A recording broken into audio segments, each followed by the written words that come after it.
Hi, everybody, and welcome to this demo session, Amazon EKS Cost Reporting and Management with SUSE Rancher and Kubecost. And thanks for joining us today as we look at the easy way to do cost monitoring for EKS. And so here's the team. I'm Kevin Ayers with SUSE, and joining me today is Lynn Lamb with Kubecost and David Rocha with Amazon Web Services. And we have a short presentation for you on how to leverage SUSE Rancher and Kubecost for cost monitoring of your elastic Kubernetes service landscape.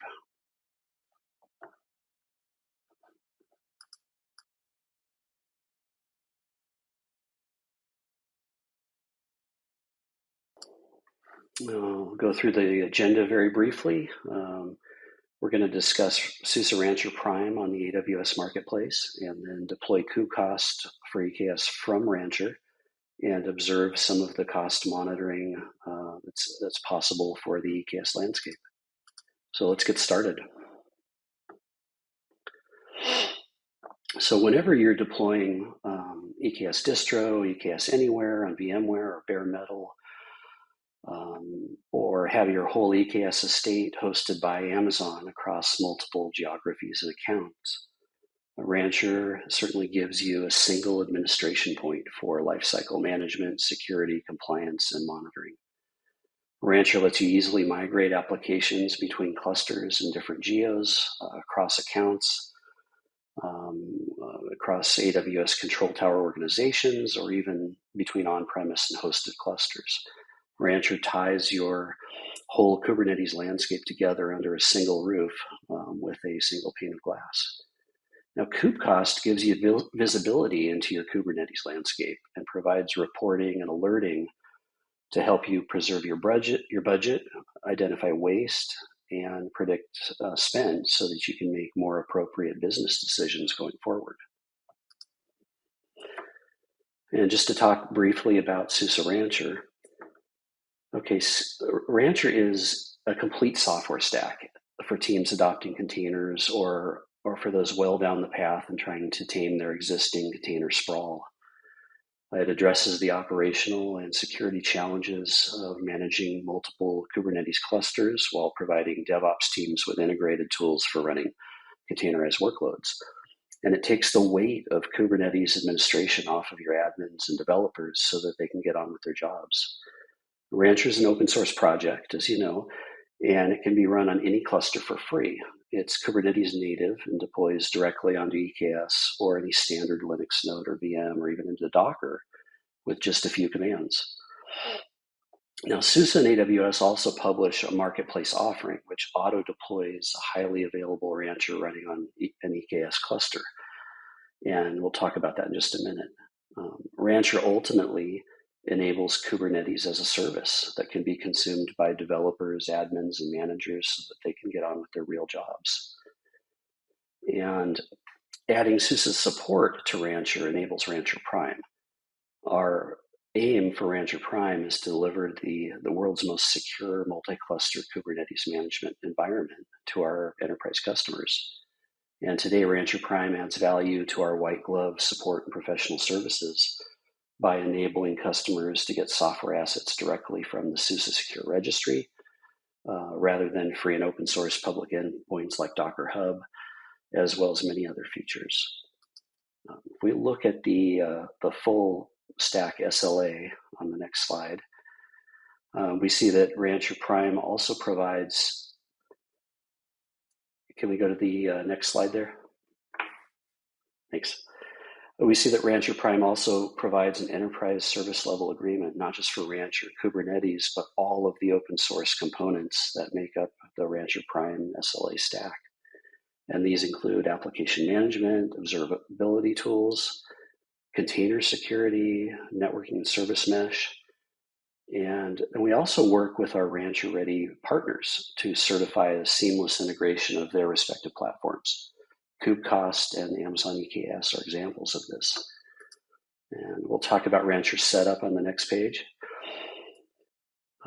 This is an AWS Marketplace offering that deploys SUSE Rancher onto an EKS cluster across 3 availability zones using some quick automation.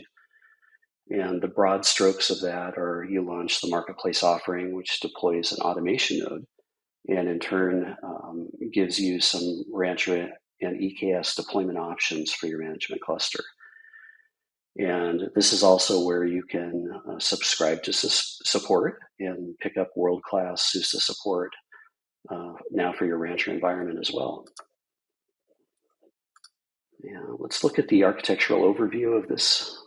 After deploying Rancher Prime, you have Rancher hosted on AWS for managing all of your downstream clusters.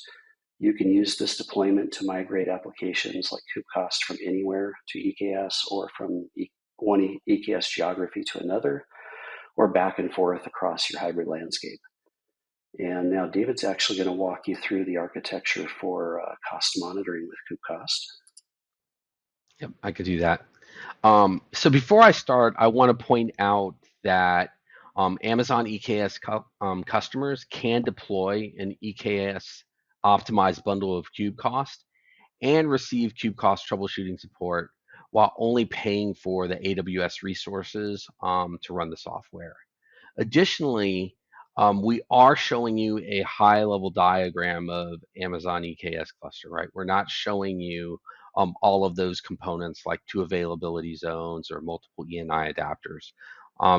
The goal of the diagram is really to walk through the architectural overview of Kubecost on a single Amazon EKS cluster. So with that being said, let's look closer at the Kubecost and Amazon EKS integration. So there are two pods that are installed on your Amazon EKS cluster. First, we have the cost analyzer pod. Now that has two containers. It has the front end container, which provides the web UI for the Kubecost dashboard. And it's also responsible for making requests to the cost model container and the Prometheus pod.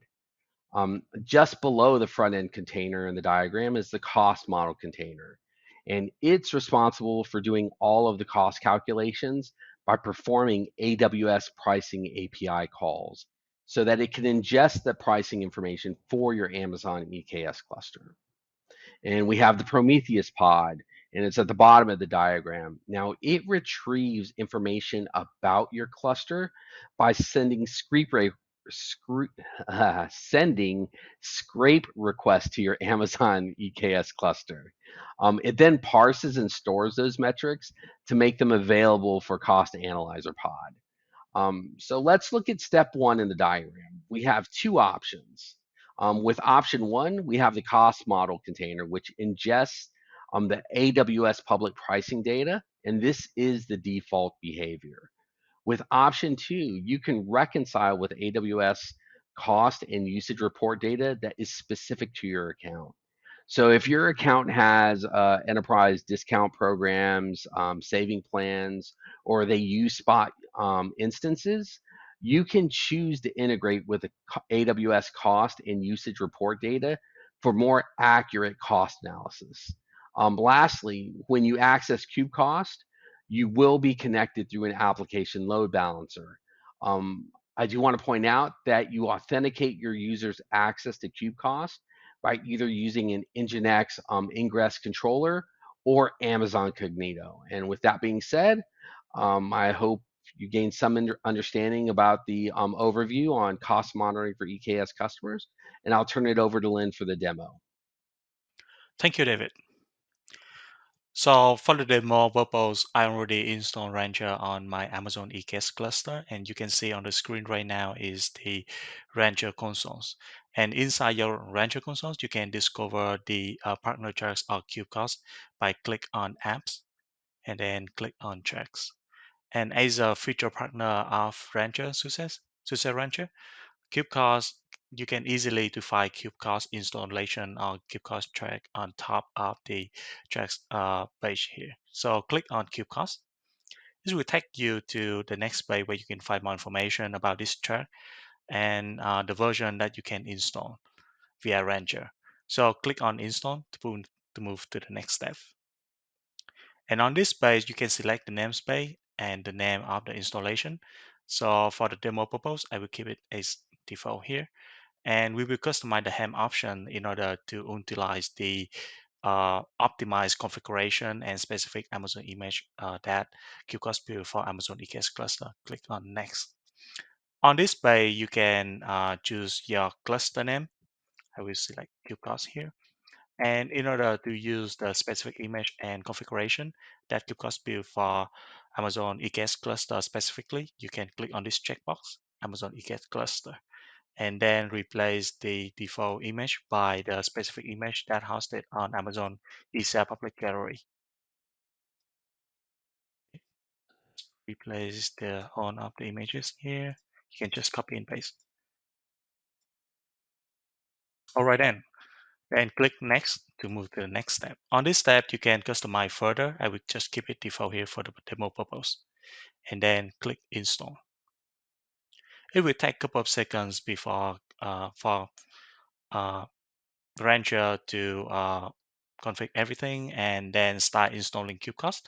The installation process will take a couple of minutes to be uh, finished. And for the interest of time of the demo, I already set up an Kubecost environment. So once you finish the setup of Kubecost, what you see right now is the Kubecost web UI. I will switch to the overview page. On the overview page, which is the default view of Kubecost, you can see the high-level cost of your Kubernetes cluster or the total cost, which is the Kubernetes cost plus your cloud cost, your AWS cloud services cost, and by monitor your usage.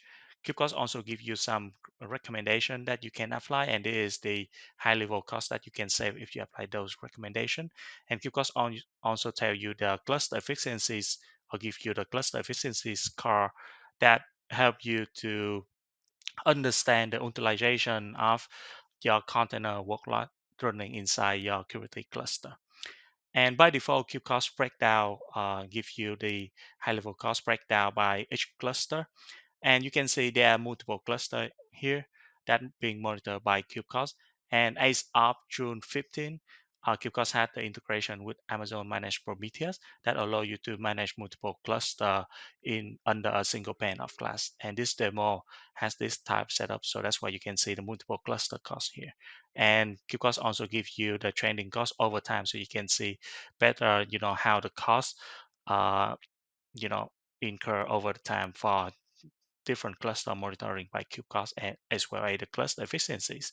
Another default view that Kubecost give you is the cost breakdown by the namespace, and similarly to the cluster, it has the cost associated with each namespace running on different cluster as well as the trending cost over time. And like David's sharing in previously, optionally, if you integrate Kubecost with the AWS cost and usage report, give Kubecost the permission to read your cost and usage report. Kubecost will be able to report the total cost of your AWS cloud account for all of the AWS account under your organization or your single AWS account, and the cost of each services as well. And if you also install Kubecost and enable the network cost, which is another option, Kubecost will be able to tell the network egress cost that is associated with each namespace inside your Kubernetes cluster. And and if you would like to get more details or get more insight into how the cost being generated by each container application, you can click on monitor. And in this allocation view, Kubecost give you the cost breakdown in more details that you can aggregate the cost by different Kubernetes contexts. What I mean by that is by default, we aggregate the cost by namespace. However, you can also aggregate the cost by most of the community context, starting at the cluster level and on the way down to the container level. For example, in this demo, I'm going to switch to the cluster level, and you can see the cost breakdown for each cluster to cluster that being monitored right now. And you can also aggregate the cost by multi-aggregation as well. If you would like to see the cost associated with each namespace, for each cluster, you can also select cluster and then select namespace. Kubecost will give you the cost breakdown for the uh, the the namespace on each cluster here, and you can see multiple category here. like CPU, GPU, RAM, storage, persistent volume, network cost, load balancers, and the shared cost, which mean the cost that going to be consumed by multiple Kubernetes objects or namespace, like cluster management fee, or the cost of a namespace that being used by different namespace, like monitoring stack, for example, or the database stack, and the efficiency score that being associated with each namespace and the total cost. And you can also, when you have the cost report like this, and if you would like to share with your team, you can also uh, click here and download in a CSV format or PDF that you can share with the other team, or you can save the cost, save this view for access to it later. And let's get back to the allocation view, the default namespace. And from this default allocation view, you can click on each line of the namespace here. So you can drill down into the next level of the Kubernetes object. In this case, it's going to be the controller that you can see the cost associated with each controller inside a namespace, and you continue to click on a specific controller. It will go to the next level, which is the pod level, where you can see the cost breakdown by pod level, and you can go all the way down to the container level. You can see the actual resource consumed by each container and the cost associated with that. And beside the container cost, Kubecost also gives you the insight of the cost of the infrastructure of your Amazon EKS cluster as well by click on access view. In this view, similar to allocation view, you will see the cost breakdown by different component of your Amazon EKS cluster. It can include the cloud cost, the network cost, and the cost per node. And when you click on that, this will go to the next level, give you the cost breakdown by all of the nodes inside your Amazon EKS cluster. And if you also have, like I mentioned previously, if you have the integration with AWS cost and user report, Kubecost also give you the visibility into the cost generated by each Amazon or AWS services. So, for example, Kubecost give you the visibility of the cost associated with Amazon EC2 services right here. And if you click on it, let's go to the next level that gives you the uh, cost information of each EC2 instance running inside your AWS account. Okay, so by that said, I the demo this is what I would like to show you and how Kubecost can help you to get insight into the cost of each container application running inside your Kubernetes cluster, as well as the cloud services or AWS services. Okay, so get back to the slide.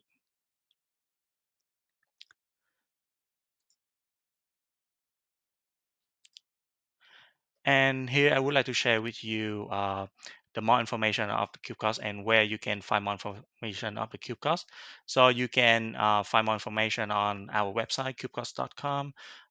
Find documentation, all of the documentation related to Kubecost in docs.kubecost.com. And you can also visit our GitHub projects where you can find the source code of our ham jar and report issues or request an enhancement for our application or share any feedback you may have. And we also have the community Slack that you can join with us and share any question you may have with us, as well as you can find more information about the SUSE Ranger as well. This is the website's documentation link, and you can send email to SUSE's team to get more if you have any questions. But that says, I wish you a great SUSECon, and thank you for joining us today. Thank you, everyone.